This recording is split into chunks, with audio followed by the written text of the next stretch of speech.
আসসালামু আলাইকুম। আলহামদুলিল্লাহ খামারে পর্যাপ্ত পরিমাণে ধানের মাদার উৎপাদন হয়েছে। আর আপনারা যদি দেখান এগুলো সব পিওটু মাশরুমের মাদার। পিওটু মাশরুমের বীজ যেটা হয় সেটা হচ্ছে মাইসিলিয়ামটা অনেক সুন্দর গ্রো করছে।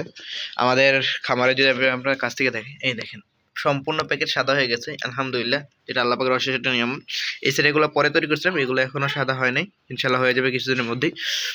তো মাশরুম চাষ যারা করতে চায় অনেকে আমাকেও নক দেন যে ভাই অল্প কিছু নিয়ে করতে চাই, বা আমি অল্প পরিসরে শুরু করতে চাই, নতুন উদ্যোক্তা হতে চাই। তো আলহামদুলিল্লাহ আমরা এখনও পর্যন্ত সর্বনিম্ন 1 কেজি পর্যন্ত ডেলিভারি করছি বীজ। কারণ অনেক শখের বশত করতে চায়, আর আমরা কারো শখ নষ্ট করতে চাই না। তো সবাই শখের বশত 1 কেজি 2 কেজি নিতেও চায়, আমরা তাদেরকেও দিই। কারণ বড় বড় খামারিরা কিন্তু আপনাকে 1 কেজি 2 কেজি দেয় না। তার জন্য আমরা ভাবলাম যে তারা একটু শখ বশত করতে যাচ্ছে, কারণ আমিও এক সময় শখের বশতে শুরু করছিলাম 5 কেজি বীজ দিয়ে।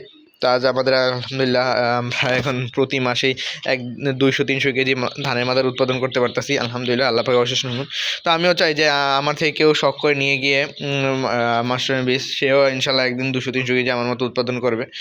তো এর জন্যই হচ্ছে আমরা মানুষকে শখের বশত, যারা বলে যে ভাই আমরা শখের বশত অল্প কিছু নিয়ে শুরু করতে চাই, আমাকে কিছু দেওয়া যায় না, তো আমরা না করি না তাদের।